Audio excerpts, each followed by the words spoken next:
He thought she was just another shopper in trouble. A petty thief grabbed her purse, and without thinking twice, he chased the man down and got it back. She thanked him quietly, smiled, and walked away. But the next morning she showed up at the security office, not with a complaint, but with keys.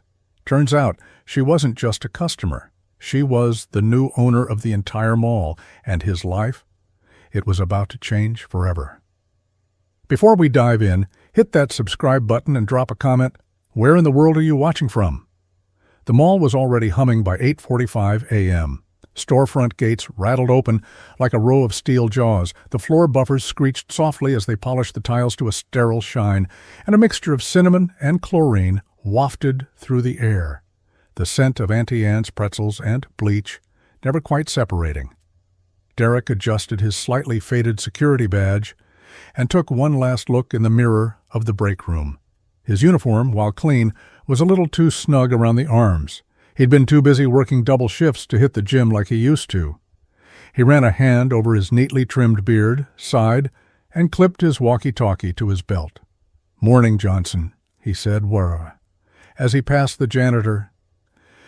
Read it in the hallway. The old man grunted, but didn't look up. Derek didn't take it personally. He'd grown used to it. People passed by him like he was a fixture, less a person, more a background object. Like the benches or the faded "You Are Here" directory, no one ever really looked at. He made his rounds, methodical as always. Down the west wing, past the nail salon, where the smell of acetone hung in the air like a warning. Past the electronics store, where teenagers loitered, pretending not to notice him. One of them made a low whistle and muttered, "Malkop," to his friend. They both laughed. He kept walking. At the food court, the early morning vendors were prepping trays of lukewarm breakfast sandwiches. He bought a small black coffee, not because he wanted it, but because it gave him an excuse to sit for a few minutes. He picked the bench furthest from the noise, just under a skylight, where the sun pooled onto the tile like gold. He watched the families trickle in, kids dragging their feet, parents staring at their phones. Nobody made eye contact. It used to bother him, the invisibility. The way people only saw him when they wanted someone to blame, a stolen wallet, a kid throwing fries, a wet floor someone slipped on. That's when they remembered his name. But today, he felt it a little more than usual. Maybe it was the way his paycheck still hadn't cleared, or the letter from his landlord, folded neatly in his back pocket. He sipped the coffee, lukewarm already, and let the quiet settle over him. Another day, another shift. Just keep people safe, he reminded himself, even if no one noticed. The food court buzzed with the usual midday chaos, sneakers squeaking across freshly mopped tiles, trays clattering, conversations rising and falling like waves. Derek sat alone at a small table near the edge, his back to the wall, eyes on the crowd. His lunch was modest: a cold turkey sandwich from home, a bottle of water, and a single packet of mustard he'd swiped from the condiment counter. He never used it, but having it made the meal feel less bare. He chewed slowly, eyes constantly scanning, not out of paranoia, just habit. A teenager tried to slip a soda into his backpack without paying. Derek didn't move, just raised an eyebrow and shook his head from across the food court. The kid froze, sheepish, and returned the bottle. No need for words, no need for paperwork. That was how Derek preferred it. From the opposite end of the food court came the unmistakable sound of laughter. His co-workers. Two other guards, Jason and Mike, strolled over, each with a tray overloaded with greasy fast food.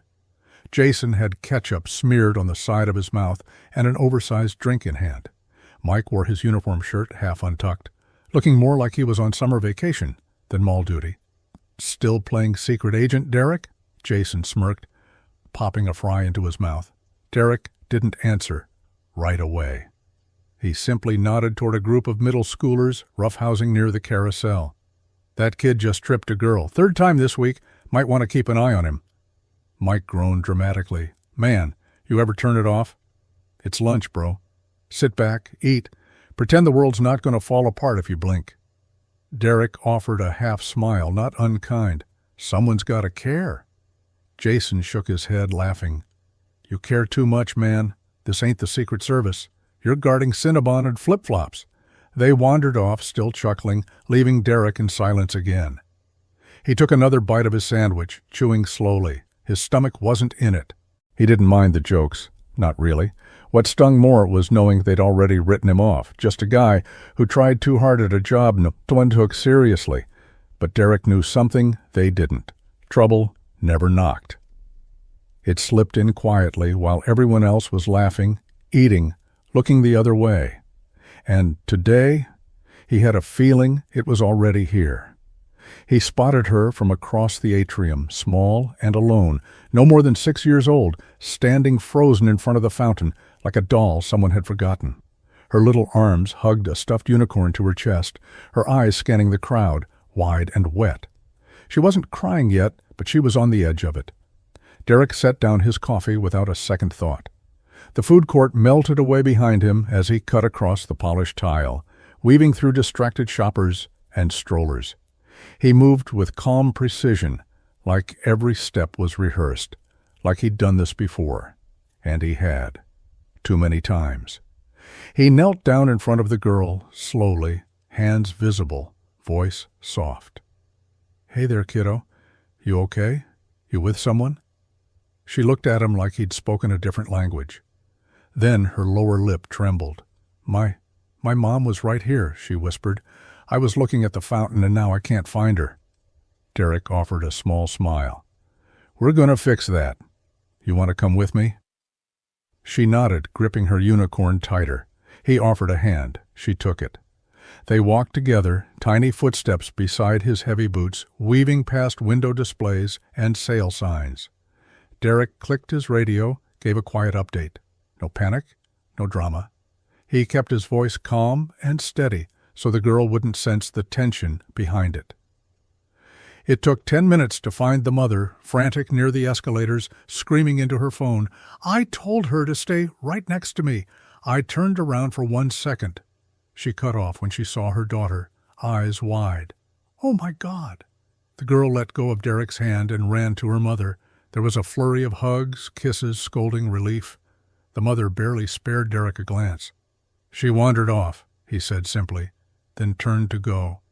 Yeah, thanks, the woman muttered, already pulling her daughter toward the parking lot. Derek didn't respond. He didn't need to. He walked back toward the food court with quiet footsteps and an empty expression. But his heart wasn't heavy. He didn't do it for thanks. He never had. As he sat back down, someone else might have seen a tired man in a security uniform eating a soggy sandwich alone, but he knew who he was. And that was enough.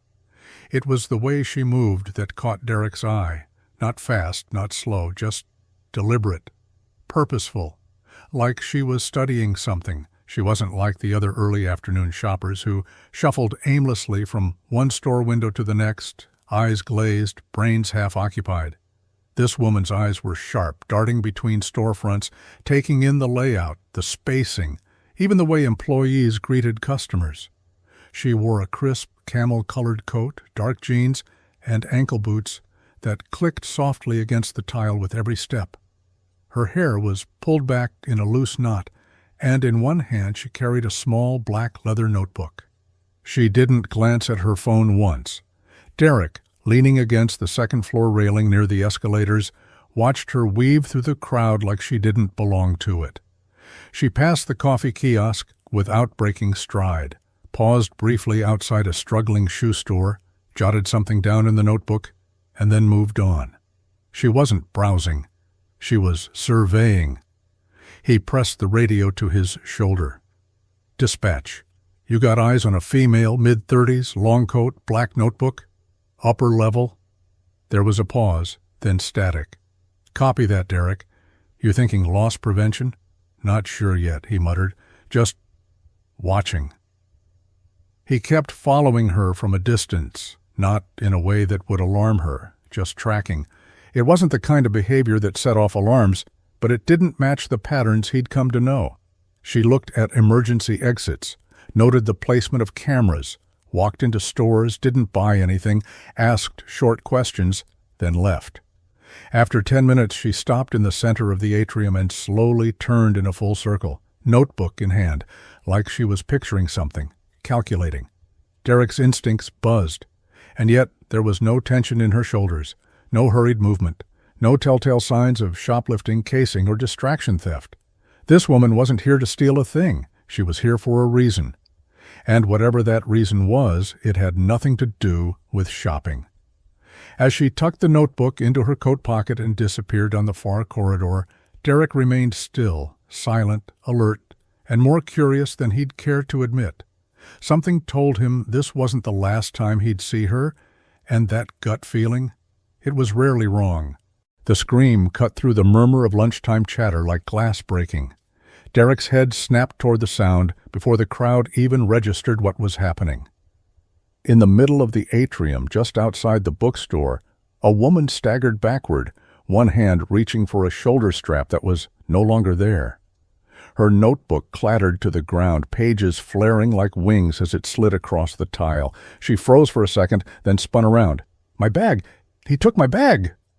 People started gasping, stepping back, turning in confusion. Some fumbled for their phones. Others just watched. No one moved, except Derek. His legs were already in motion before she finished the sentence. The thief, a skinny guy in a black hoodie and scuffed sneakers, was weaving through the foot traffic fast, but not fast enough.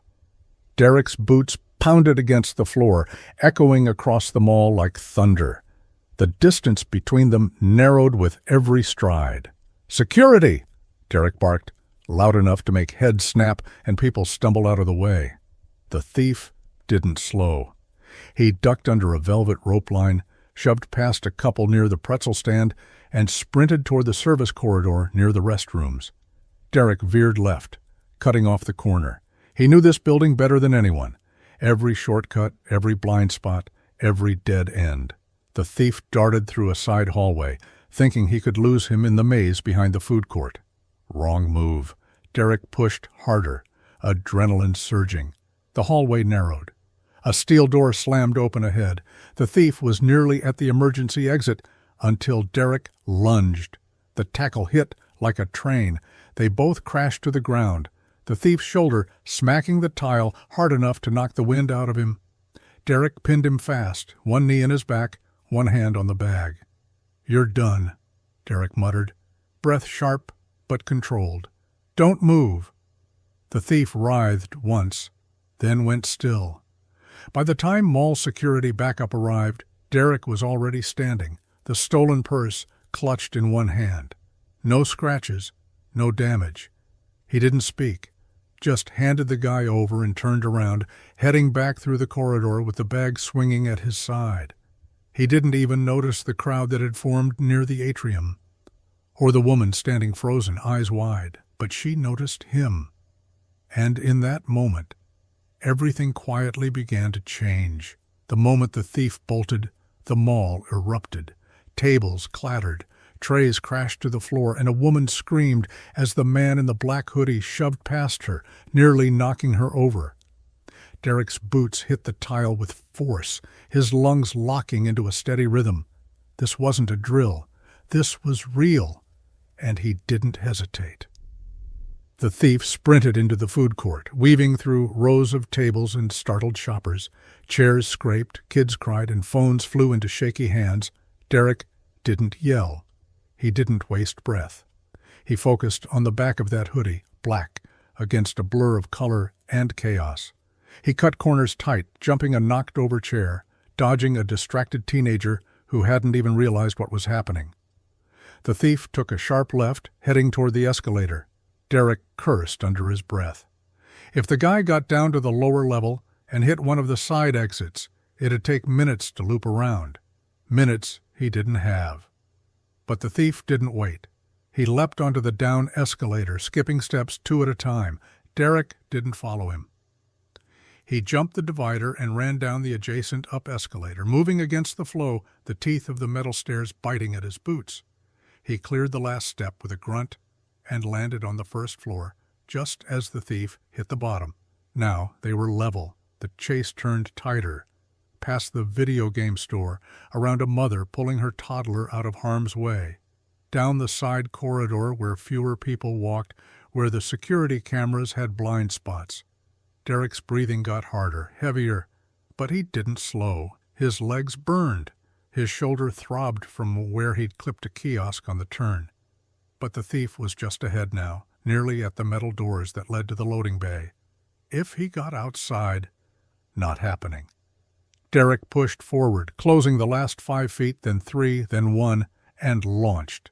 They hit the floor hard, the sound of the tackle echoing off concrete walls like a gunshot. The thief grunted, wheezed, tried to roll, but Derek already had a forearm across his neck and one knee in his back. "Game over," he growled, breath ragged. The guy didn't resist, didn't have the wind left to try. Derek stood up slowly, his heartbeat pounding in his ears, sweat cold on his neck. He looked around the empty corridor, chest heaving. Just him, the thief, and the silence after the storm. No sirens, no applause, but the purse was still clutched in his hand, and that was enough. The crowd had mostly dispersed by the time Derek made his way back through the atrium, the recovered purse hanging from one hand. A few people lingered, whispering, casting glances his way like he was some kind of anomaly. Security guards didn't usually run, they didn't chase, they didn't tackle. But Derek did. He didn't meet their eyes, just kept walking, sweat drying cold beneath his uniform, a faint ache spreading in his shoulder. His pulse was still settling, but his focus stayed locked, head up, eyes scanning just in case. She was standing near the fountain, right where she'd dropped her notebook. Someone had picked it up and placed it on the bench beside her. Her hands were clasped in front of her like she didn't know what else to do with them.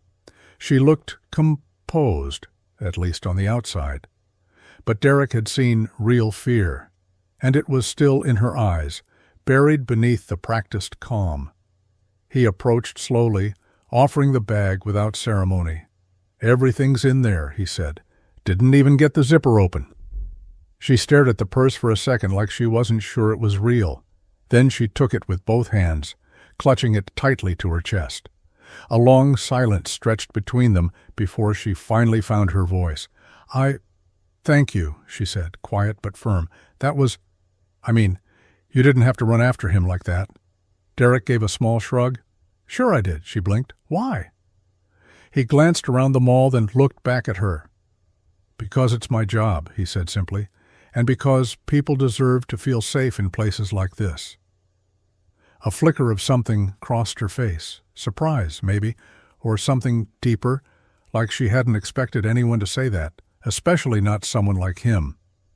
"I didn't even get your name," she said. He smiled faintly. "Derek!"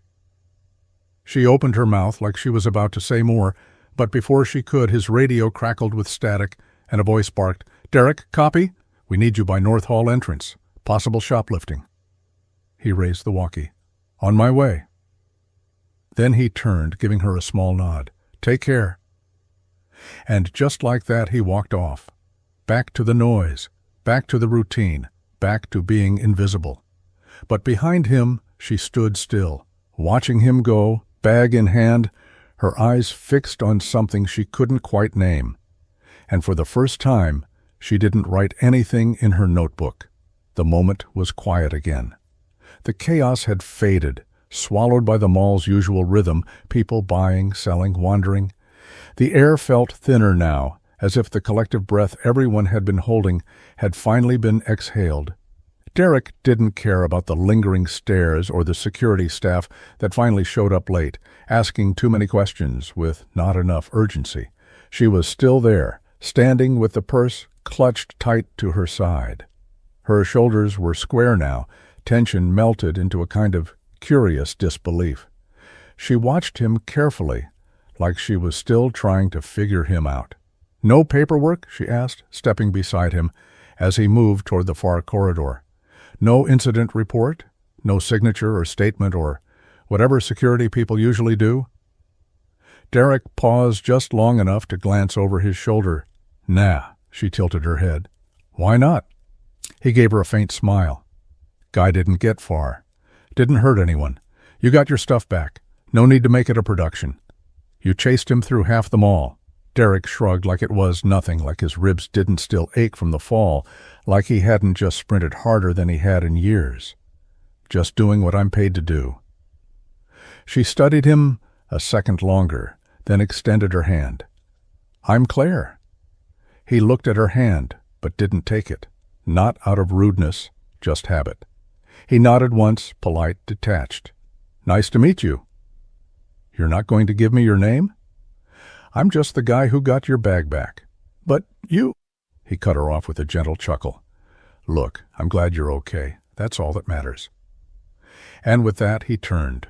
No badge flourish, no proud strut, just a quiet, measured pace as he disappeared into the crowd like he always did, unnoticed, uncelebrated.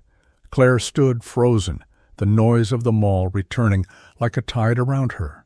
Something about him, his calm, his certainty, the way he didn't seem to need recognition, stuck with her. She pulled the notebook from her bag, opened it, then paused. And for the first time since stepping into that mall, she wrote down a name she didn't yet know. But she made a promise to herself. She would find out. The mall was still waking up when Derek walked through the north entrance, his boots echoing in the quiet space where the overhead lights hadn't fully flickered on yet. He liked this hour, the calm before the noise, when the corridors were empty and the storefronts still slept behind their security grates. It was the only time he didn't feel like a shadow. He tapped in at the security office, clipped on his badge, and checked the overnight logs. Nothing out of the ordinary. A false alarm at the delivery dock, a motion trigger by the arcade. He sipped his coffee in silence, the room dim, the hum of old fluorescent lights filling the air like static. Then the buzz started. Jason pushed through the door, still chewing on a breakfast sandwich, his mouth half full. You hear? Derek didn't look up. Hear what? Jason leaned on the desk, smirking. The new owner, she's coming in today, doing a walkthrough. Apparently bought the whole mall last week. Quiet deal, no press. First day on site. Derek arched a brow. Didn't know the mall was even up for sale. Jason laughed. That's the point, man. Whole place is probably getting gutted. You didn't notice the suits scoping out all the anchor stores last week? Derek had noticed. He just didn't care to speculate. Too many times he'd seen promises of revitalization end with pink slips and padlocks. She got a name? Derek asked casually, though a weird twinge was forming in his gut. Claire something, Jason mumbled through another bite. Fancy type. Supposed to be some retail exec from New York. Real sharp. The name landed hard. Derek blinked slowly. Coffee cup paused midair. Claire.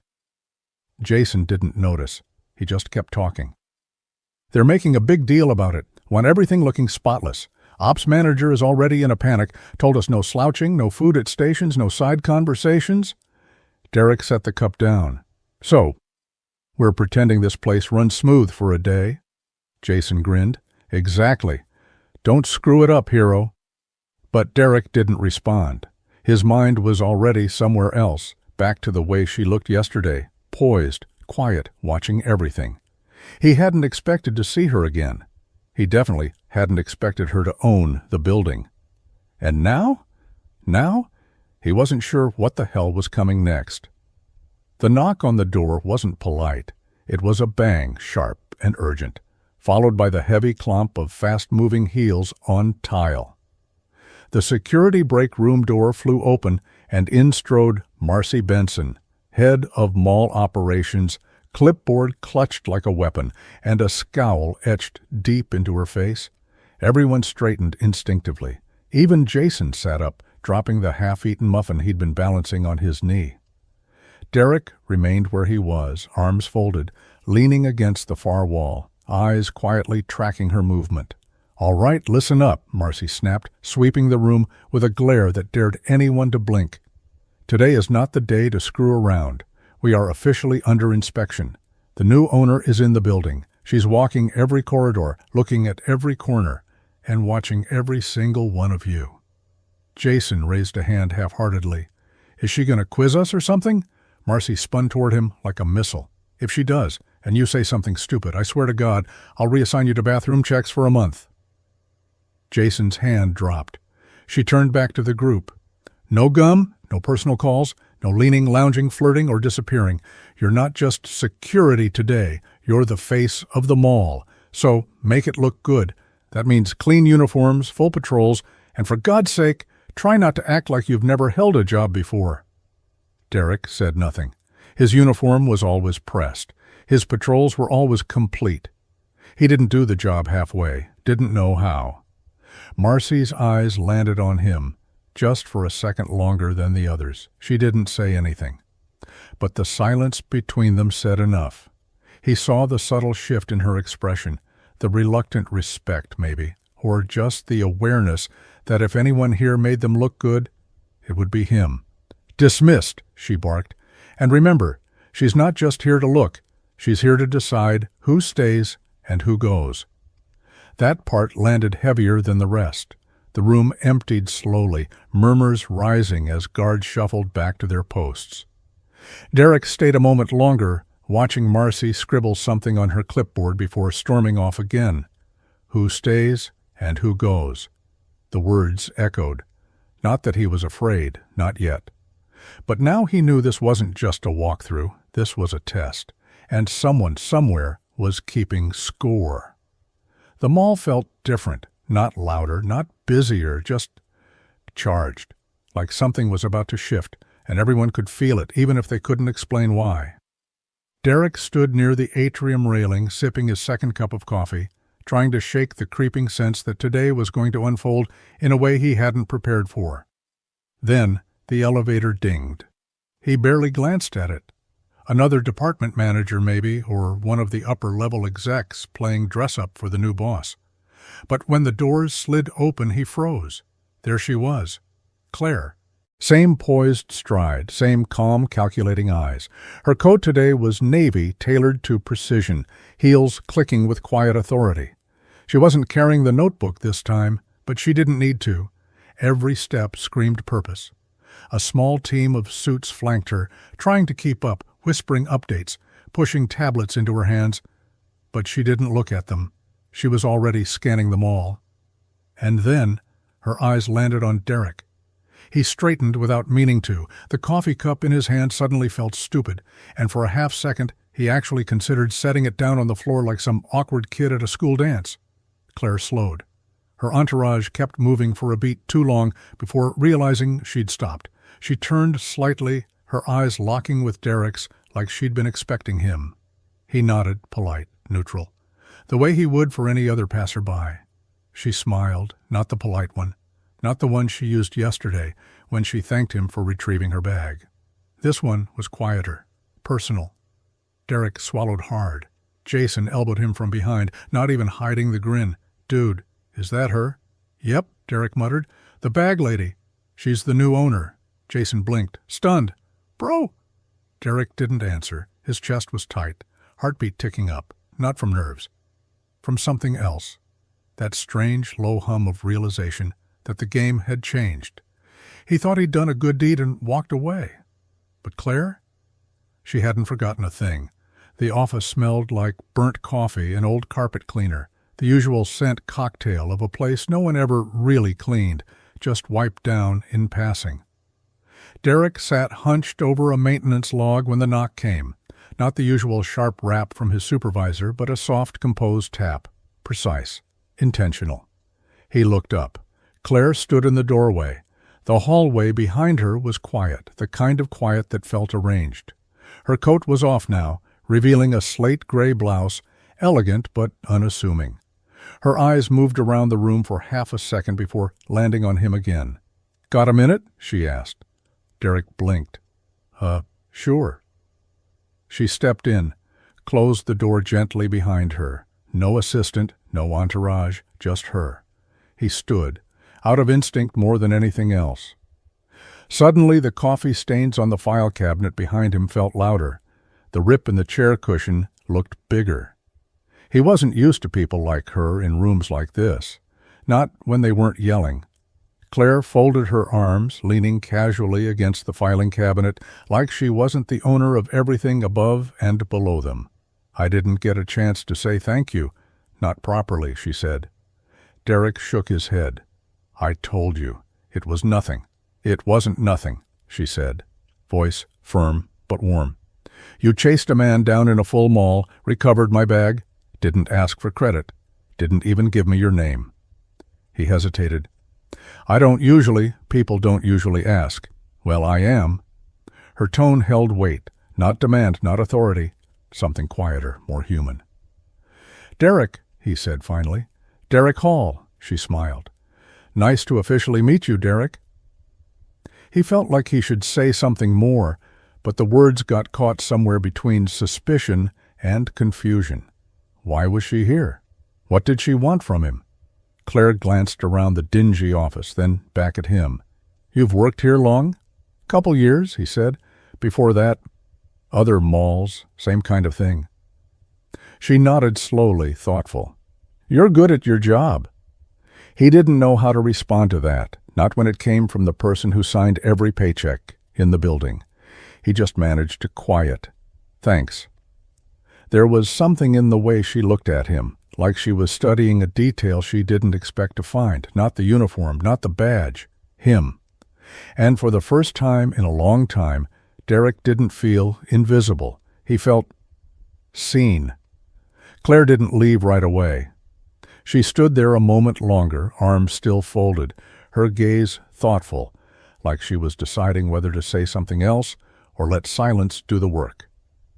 Derek shifted slightly, unsure of where to look, suddenly aware of how cramped the office felt, how the peeling linoleum and flickering ceiling light seemed to shrink the space around them.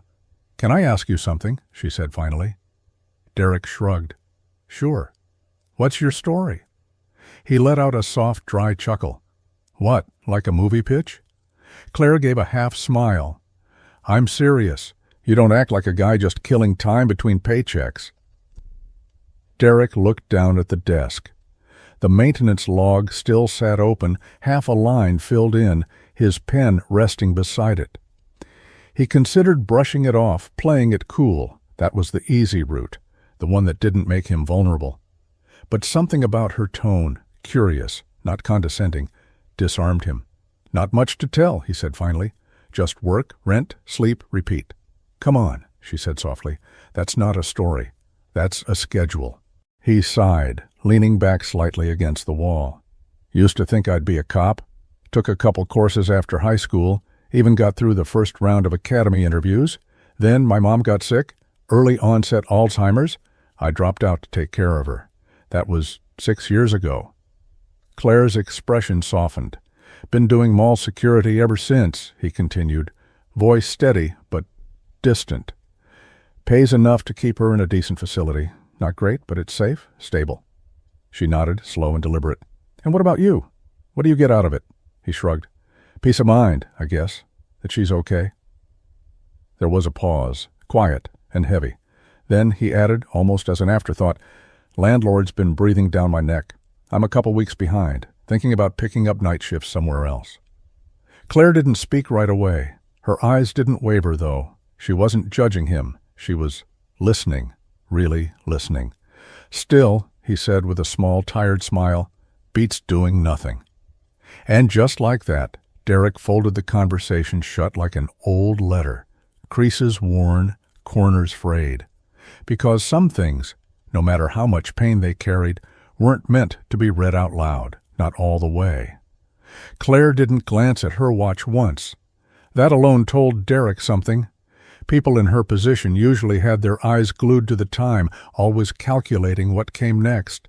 But she just stood there, like she had all day, like whatever meeting waited beyond that office door could wait a little longer. She looked around the dingy space again, at the crooked corkboard covered in outdated schedules, the stack of incident reports no one had filed, the stale coffee pot in the corner that hadn't seen a scrub in weeks. "You know," she said, almost casually, "I've been thinking, this place could use a stronger leadership presence in security." Derek blinked. "You don't say." She turned back to him. "Not just bodies in uniforms, someone who actually cares what's happening here. Someone who watches things others don't." He smirked. "That a compliment or a warning? Maybe both." He shook his head, laughing under his breath. "You want me in charge? Of this circus?" Claire didn't laugh. Her expression stayed steady. That was what made Derek pause. The look in her eyes, she wasn't joking. "I'm serious," she said. "So am I," he replied, gesturing to the walls, to the dusty office, to the chaos just outside the door. "You know what this place is. It's a broken vending machine, loud, cheap, and stuck in 1998. "And yet you're here," she said. "Every day. That doesn't mean I want to run it." "No," she said, "but you do run it. You just haven't been given the title." Derek folded his arms, leaning against the filing cabinet. There was a flicker of something behind his eyes, part disbelief, part discomfort. "I'm not management material," he muttered. "I don't do politics. I don't do ass-kissing. I fix problems. I don't wear clipboards." "Exactly," Claire said. "That's why I'm asking." He looked at her, long and hard, like he was trying to find the catch, the hook, the trap. There wasn't one. Just her, standing in a run-down office, seeing something in him no one had bothered to look for in years. "I don't know what to say," he admitted. She offered a small smile. "Just think about it." Then she turned and walked out, leaving him in the silence, just him, the buzzing light overhead, and a question that suddenly didn't sound as ridiculous as it should have. "You want me in charge?" He looked down at his hands. "Maybe. Just maybe." Claire paused at the door, hand already on the handle, when she reached into her coat pocket and pulled out a small white business card. She turned back, her heels quiet against the worn tile, as she crossed the room. She held it out, steady and sure. "If you decide you want something more than this," she said, her voice low, "call me." Derek looked at the card like it was something fragile, something rare. Her name was printed in clean, bold font. Claire Delaney. Owner, Delaney Property Group. A direct line, no receptionist, no barriers. He didn't take it right away. He wasn't used to things like this. People offering without a catch, without pity. When he finally did reach out, it was slow, cautious, like the card might disappear the second it touched his fingers. Claire gave him a small smile. No pressure, just think about it. And then she was gone. The door clicked shut behind her, and the room felt colder, quieter. Derek stared down at the card, his thumb tracing the edge of the thick paper. Clean cut, minimal, intentional. It didn't feel like some generic corporate token. It felt personal. He sat down slowly, the chair creaking beneath him, the buzz of the overhead light humming louder now. He turned the card over once, then again, just to make sure it was still real. For a long moment he didn't move. He just stared. Then, for the first time in longer than he could remember, something shifted. It wasn't joy, not quite. It wasn't relief either. It was quieter than that, lighter, like standing outside after a storm and realizing the clouds had moved on. Hope. Not the loud kind, not the kind that makes promises it can't keep, but the kind that sneaks in through the cracks, the kind that settles in your chest like maybe, just maybe, you don't have to live the rest of your life in the background. Derek tucked the card carefully into his wallet, folding it between two worn receipts like something sacred, and then, slowly, he smiled. Not for anyone else, just for himself. The hallway outside the staff lounge was louder than usual. Not in volume, but in tone, that low, breathy kind of conversation where words drop between glances, followed by the tight, conspiratorial laughter of people who think they're in on something. Derek didn't have to hear it all to know it was about him. He caught the tail end as he passed by. "You see her walk right into the security office? Who does that?" Jason's voice, lazy, mocking, stretched out like he was telling a joke he didn't quite believe. "She's not stupid. She knows who can make her look good. Guess our boy's playing his cards right," another voice added. Mike maybe, or one of the part-timers from nights. Smart move, honestly. Get close to the new owner, maybe ride it into a desk job. Then the laugh came. Not mean exactly, but sharp enough to cut. Derek didn't break stride. He walked past them like he hadn't heard a thing, his eyes forward, his face unreadable. But something in his chest tightened, quietly, slowly, like a rope being pulled. They didn't know. Not about his mom, not about the rent, not about the years spent chasing broken promises and dead-end jobs while trying to keep his head above water. They didn't know that the conversation with Claire hadn't started with him kissing up, but with him doing his damn job, the way he always did. Still, the whispers followed him. Even when the voices faded, they stayed with him, in the shuffle of passing footsteps, in the way someone stopped talking when he entered the room, in the glances he caught from the corners of his eyes. Derek said nothing. He didn't correct them. He didn't explain. But when he reached the end of the hall and turned into the stairwell, he paused, just for a second. His hand gripped the railing a little tighter than usual, because that seed they'd planted, it hadn't taken root. But it was there, sitting in the back of his mind, reminding him that if he stepped forward, really stepped forward, he wasn't just climbing, he was being watched. And not everyone was hoping he'd make it to the top.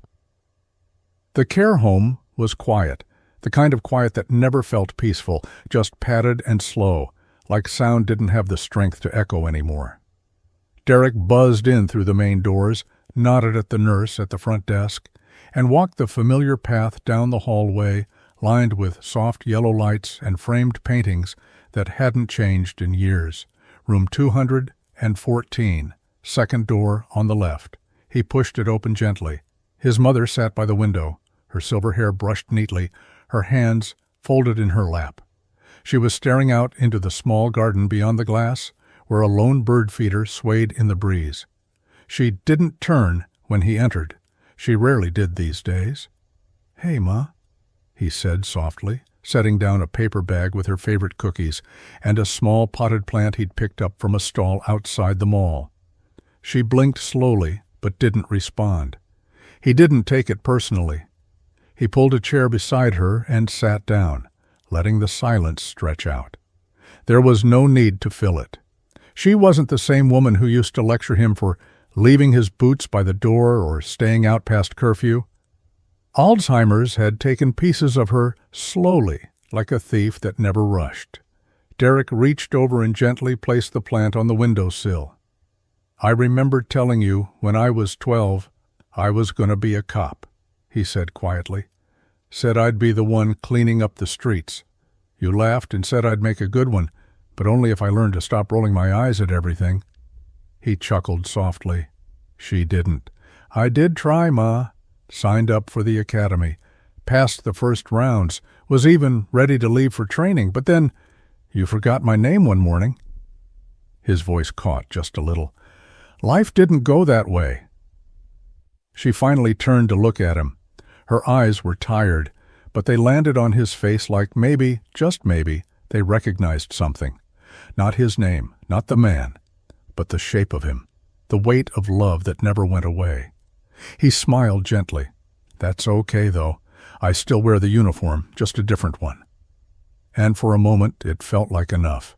The shrill screech of the fire alarm shattered the hum of the afternoon rush. Shoppers froze mid-step, heads snapping toward the ceiling as the lights began to flash in rhythmic pulses. Some instinctively ducked, others dropped what they were holding. The smell hit a second later, sharp, chemical, and unmistakable. Burning plastic. Derek was on the second floor when it started, near the escalator, doing a routine sweep. His radio exploded with static and overlapping voices, each one louder and more panicked than the last. "Something's wrong by the arcade. Smoke in the west corridor. Is this a drill?" It wasn't a drill. He was already moving. By the time he reached the lower level, people were flooding out of storefronts in confused clusters. Mall employees waved their arms frantically, trying to direct traffic without any real plan. The overhead speakers hadn't triggered the automated evacuation yet. Too much delay in the system. Too many approvals needed from people who weren't even on site. But Derek didn't wait for permission. "Keep it calm, move to the exits," he shouted, cutting through the foot traffic like a blade. His voice was sharp but steady, commanding. No panic. Panic spread like fire, faster than flames, louder than alarms. He veered right, heading toward the arcade hallway. That's where the smoke was coming from, thick black wisps curling along the ceiling tiles. He pulled his jacket over his mouth and pushed forward. Behind the snack bar counter, a small power strip had burst into flames, sparking wildly beside a cheap popcorn machine. Wires hissed and snapped. 2 employees were trying to throw napkins at it. Derek shoved past them, grabbed the fire extinguisher off the wall, yanked the pin, and doused the flames in short, controlled bursts. The hiss of foam swallowed the crackle of sparks until the fire sputtered, coughed, and finally gave up. Silence returned, thick and stunned. Behind him, someone muttered, "Holy shit." Derek lowered the extinguisher and turned. His shirt clung to him with sweat. His face was streaked tears with smoke. But his expression didn't change. "It's out," he said. No drama, no victory lap, just another problem solved while everyone else froze. And this time, Claire saw it happen. From the far end of the hallway, just beyond the food court archway, Claire stood still, half in shadow, half in smoke. She didn't move, didn't speak, didn't need to. She watched. The chaos that had rippled through the mall minutes earlier was still settling in waves. Shoppers were being ushered outside. Kids were crying. Store alarms still blinked behind glass gates. But Derek, he didn't waver. He didn't bark orders or puff his chest. He didn't grandstand. He just acted. When the fire had flared, she'd watched him push through the panic without hesitation. Saw how he grabbed the extinguisher, checked the ceiling vents, then scanned the outlet to make sure it wouldn't spark again. Even now, as others hovered around the scene, buzzing with questions and adrenaline, he was moving with quiet efficiency, checking the back of the arcade, confirming no one was left inside, relaying information over the radio with clipped, professional calm. Claire had been through enough boardroom emergencies to recognize the difference between authority and leadership. Most people didn't have both, but Derek did. She leaned against the column, arms crossed, lips pressed into a thoughtful line. Around her, a few junior managers fluttered with their tablets and anxious glances, unsure if they should speak. One of them stepped toward her. "Miss Delaney, should we—" She raised a hand, silencing them without a word. Her eyes never left Derek. She noticed how he helped one of the arcade workers sit down, handed them a bottle of water from his own pouch. How he didn't speak unless he had to. How he didn't look for approval. He wasn't doing it to impress anyone. He was doing it because it was the right thing to do. When the all-clear came through and the fire department finally arrived, late as expected, Derek stepped aside without complaint, offering a clean handover and a short report. He gave credit to others, downplayed himself. Claire's eyes followed him as he wiped his hands on his pants and started back down the hall, already scanning them all again, like the whole thing had been a Tuesday afternoon inconvenience. And still, she didn't say a word. She just watched him walk away, and filed away every detail. The knock came just after 5. Derek was finishing up the last of his shift reports, hands still smudged with ash from earlier. The mall had quieted down again, the kind of hush that came after a scare, tense, tired, grateful. He hadn't eaten since breakfast. His legs ached, his throat was raw, but he was still standing. He opened the office door to find Claire waiting in the hallway, alone. "Got a minute?" she asked. He nodded, unsure why his chest suddenly tightened. They walked in silence to the administrative wing, where the offices were bigger, cleaner, and somehow colder. She held the door open for him, motioned to the chair in front of her desk. He didn't sit. Claire leaned against the edge of the desk, arms folded. No tablet this time, no clipboard, just her. The woman who now owned every brick and tile of the place he'd spent years walking like a ghost. "I saw what you did today," she said quietly. Derek looked down, a little embarrassed. "Wasn't much. Just handled it before it got worse." "No," she said. "You handled it while everyone else panicked." He shrugged. "That's the job, isn't it?" Claire shook her head. "No, That's the job most people forget how to do. Silence settled between them, not heavy, but charged. She took a breath. I want you to lead security for the entire mall. The words hit him harder than the fire alarm. Derek stared at her, unsure he'd heard her right. What? Head of security? Full-time leadership? New budget? You'd be hiring, training, rebuilding the entire system the way it should have been done years ago. Cameras, response protocols, even public engagement. You'd report to me directly. He didn't answer. Couldn't. His mind raced, stuttering between disbelief and fear and something else he hadn't let himself feel in a long time. Pride. You've already been doing the work, she said. Now I just want to give you the title and the resources to do it right. Derek swallowed hard, his voice barely above a whisper. I don't have a degree, no certifications. I'm not... You're exactly what this place needs.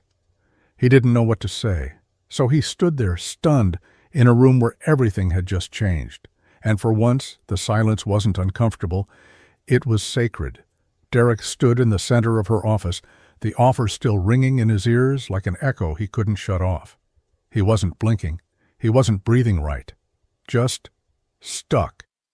The idea of leading anything, let alone the entire security team of a mall this size, felt foreign, like someone had handed him a suit 2 sizes too big and expected it to fit tomorrow.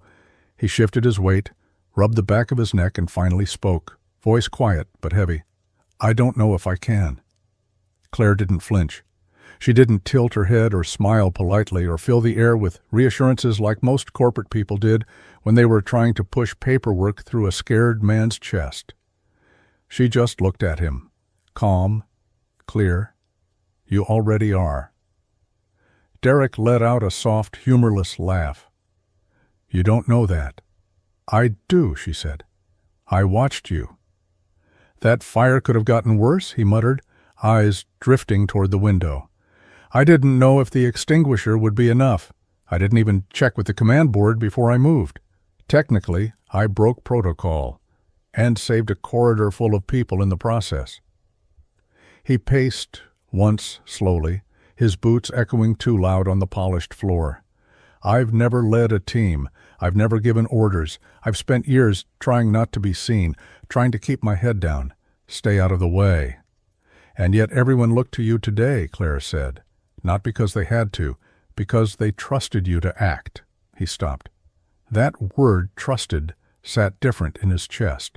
It wasn't about control or title or chain of command. It was about responsibility, about weight. And he felt all of it. You don't need a degree or a resume stacked with buzzwords, she added. You need instinct. You need heart. You need the spine to act when no one else does. He looked at her then, really looked. And what he saw wasn't expectation. It was belief. Derek swallowed hard. What if I fail? Claire's voice was steady. Then fail forward, but don't let fear make the decision for you. And just like that, the room felt smaller. But his world? It suddenly felt a lot bigger. The next morning, Derek showed up 15 minutes earlier than usual. He walked into the security office with a fresh uniform, the new one Claire had fast-tracked to him overnight. Darker stitching, cleaner lines. A proper badge with his name etched in bold lettering instead of the cheap laminated tag he used to clip to his chest. It felt heavier somehow, but not in a bad way. He stood in front of the cracked mirror near the lockers, adjusted the collar, and stared at himself for a long moment. Not in awe, not in pride, just in recognition. This was real now. By 9 a.m., he had the full team in the conference room, some of them still rubbing sleep from their eyes, others glancing around with vague confusion, like they'd wandered into the wrong meeting. Jason sat in the back, with his arms crossed, chewing gum, and smirking like he was watching a high school presentation. Derek didn't flinch. We're not going to run this place the way we used to, he said, voice low but clear. We're not waiting for problems to find us. We're going to get ahead of them. No slideshow, no handouts, just new expectations. He started with patrol routes, overhauled them, shifted coverage to blind spots, staggered rotations to prevent complacency. Then he moved on to camera reviews, staff response drills, and incident reporting. Gone were the sloppy logs scribbled in ink barely legible. In came typed reports, time-stamped, signed, stored. Some of the guards grumbled. Mike muttered something under his breath about power trips, but Derek ignored it. He wasn't looking for applause. He was building something. By week 2, things had changed. Clean records, faster response times. Staff actually showed up early, some of them, anyway. The mall felt tighter, sharper, like someone had finally taken the dust off the lens. One afternoon he passed the security desk and saw a guest approach to report a missing child. The rookie guard on duty, barely out of training, responded with calm clarity and immediate action. Radioed the others, locked into protocol. Derek didn't interrupt. He just stood back, arms folded, and watched the process unfold exactly how he'd written it. For the first time in a long time, he didn't feel like a man drifting between shifts. He felt like a leader. It started with a radio call that didn't make sense. Possible shoplifting in Sector D suspect headed toward East Exit. No visual confirmation. Derek responded instantly, rerouted 2 guards, and combed through camera footage. Nothing. No suspicious movement, no one running, just regular foot traffic. He logged it, shrugged it off. Could have been a miscommunication. But then it happened again, and again. False leads, misdirected reports, cameras that were supposedly down, only to find they were never offline. Minor things, just enough to cause friction, to make Derek question himself in front of the team. It didn't take long to figure out who was behind it. Roy Chambers, 18 years on the job, veteran mall security, and a walking embodiment of bitterness wrapped in a thinning badge. The guy who'd been passed over for leadership more times than he could count, and now had to answer to someone he considered a rookie in every way that mattered to him. Derek caught him in the break room once, leaning back in a chair with his boots up on the table, smirking as 2 junior guards hung on his every word. "Whole place went soft," Roy muttered. "We used to handle things with common sense. Now we're stuck running drills like it's boot camp." Derek stood just inside the doorway, arms crossed. "You got a problem with the new system."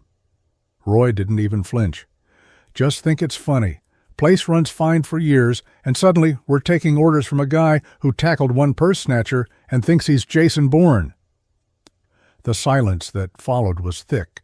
The juniors looked from one man to the other like they might bolt. Derek didn't rise to it. Not there. Not in front of an audience. But later, when he reviewed the log and found Roy had skipped 2 rounds and falsified timestamps, he didn't let it go. He filed it, quiet, professional, by the book. Still, the rumors kept coming. Derek only got promoted because the owner likes him. He's trying to make us look bad. He's gunning for anyone who doesn't fall in line. It wasn't true, but truth didn't matter when whispers move faster than facts. And as Derek stood alone in the darkened control room, overlooking the quiet mall through a wall of glowing screens, he understood something with perfect clarity.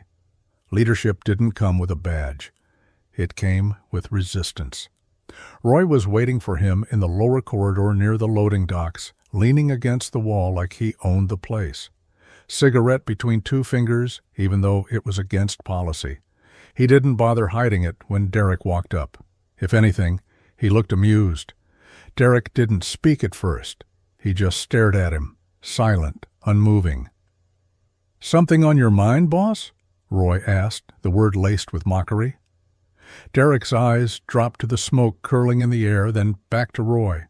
"You've been writing false reports, skipping patrols, spreading lies." Roy took a slow drag and exhaled. "You sure about that?" "I don't make accusations unless I've got proof."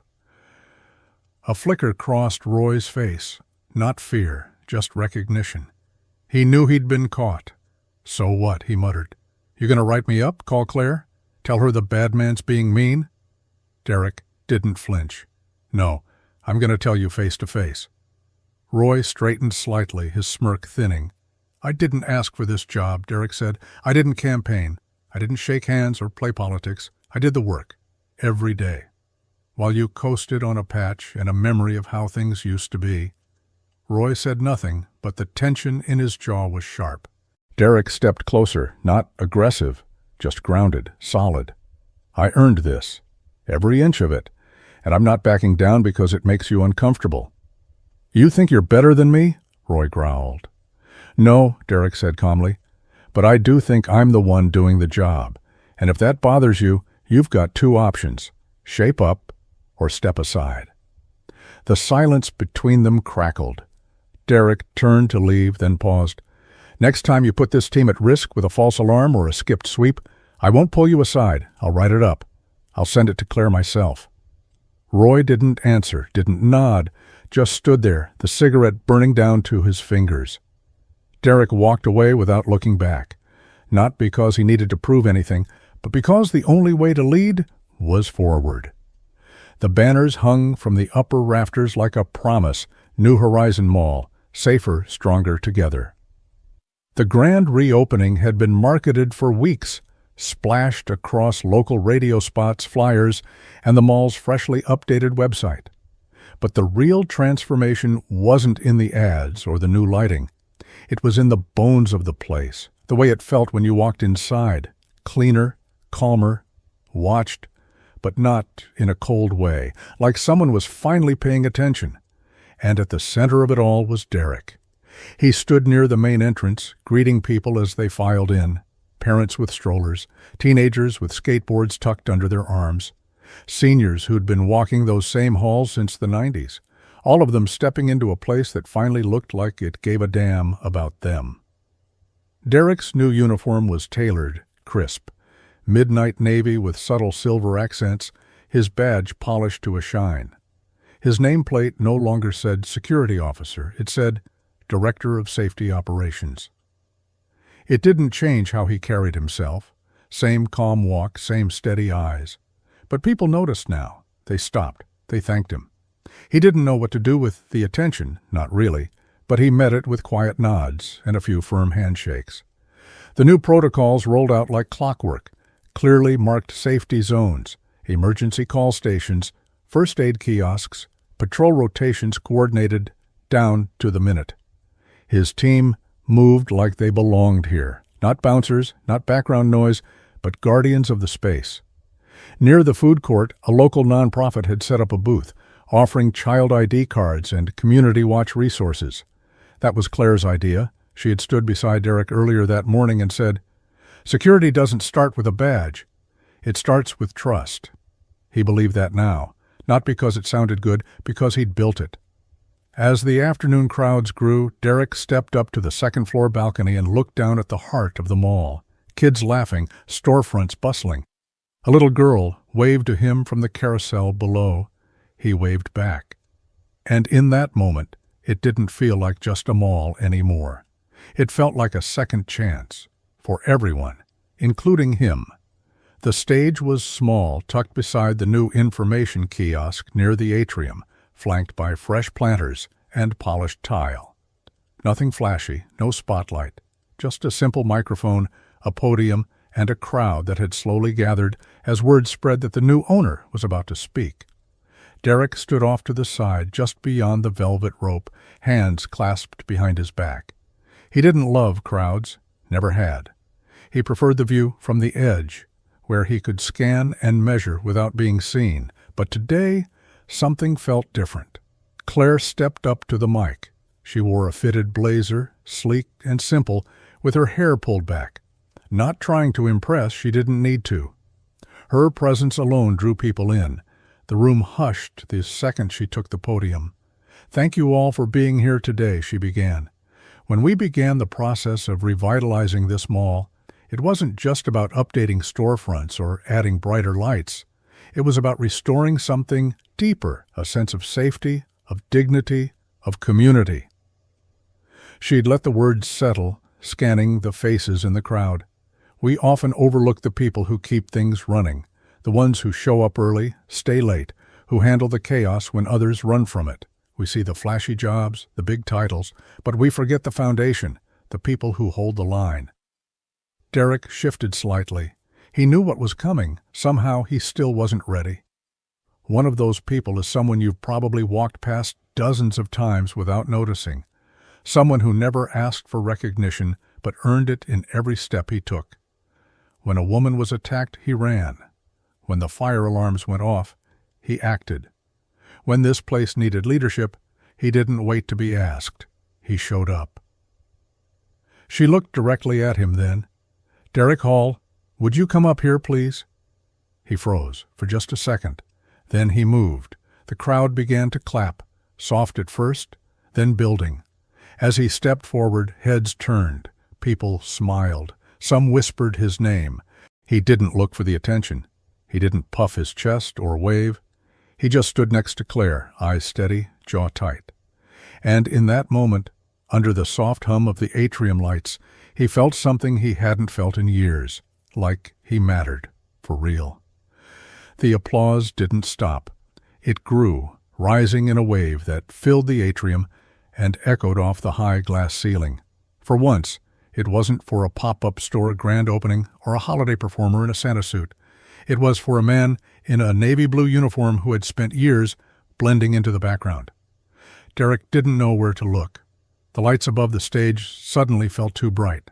He nodded once, politely, hands still at his sides, but his heart was thudding so hard he could feel it in his throat. He wasn't used to the sound of his own name rolling through a crowd like that. Claire leaned in slightly, whispered just enough for him to hear, "You deserve every second of this." Off to the side, his team stood in a neat row, Jason, Mike, even Roy. Some clapped with more enthusiasm than others, but none looked away. They were watching him now, really watching. And that meant something. Upstairs, in a quiet room at Brookside Memory Care, the TV buzzed with a live stream from the mall's social media page. A nurse had set up the tablet just right on the tray table. Derek's mom sat propped up in her recliner, eyes clouded but open, hands trembling slightly in her lap. She didn't speak much anymore, but as the camera panned to show her son standing beside the new owner of the mall, something shifted in her expression. Her lips parted just slightly, and her eyes, still fogged by years of forgetting, brightened with something rare. Recognition. A tear rolled slowly down her cheek, unnoticed. The nurse gently squeezed her hand. Back on stage, Derek finally allowed himself to breathe. The applause softened into something warm, something that wrapped around him like a weight being lifted. He caught sight of the camera in the back, remembered the setup Claire had mentioned. "We'll stream it live," she'd said, "for anyone who can't be there in person." And suddenly, he knew. She was watching. Not just the mall, not just the speech. His mom. She saw him. And for the first time in years, so did everyone else. The mall was different at night, not just quieter, hushed. The kind of quiet that sinks into your skin and slows your breathing. Most of the stores had closed, gates drawn, lights dimmed. The smell of cinnamon from the last pretzel batch still lingered in the air, faint and sweet. The cleaning crew had already finished their rounds, floors gleaming beneath the soft amber glow of the night lights. Derek walked the halls slowly, hands in his pockets, boots echoing gently with each step. No radios crackling, no alarms blaring. No emergency calls buzzing through his belt, just silence and peace. He passed the food court, chairs stacked, napkin dispensers full, tables spotless. His eyes moved from one corner to the next like they always had, tracing lines only he understood. Every turn, every blind spot, every hallway. He used to patrol alone when no one else cared. He still checked them now, out of habit more than necessity. But this time he wasn't chasing shadows. He was watching over something. His reflection passed by in the darkened glass of a storefront. The new uniform fit better than the last one, not just in size, but in purpose. It didn't feel like a costume anymore. It felt like it belonged to him, like he belonged here. He stopped near the center of the atrium just beneath the skylight and looked up. Through the glass, the night sky was smudged with stars. You couldn't see many from here, not with all the city light, but a few still fought through. Derek let out a slow breath, one hand resting lightly on the railing in front of him. He'd spent so long just trying to hold things together, pay the bills, keep his mom safe, avoid being the guy people blamed when things went wrong, never asking for more, never believing he deserved it. But now the mall was clean, quiet, safe. And for the first time in a long time, Derek wasn't just proud of the job he'd done. He was proud of the man he'd become.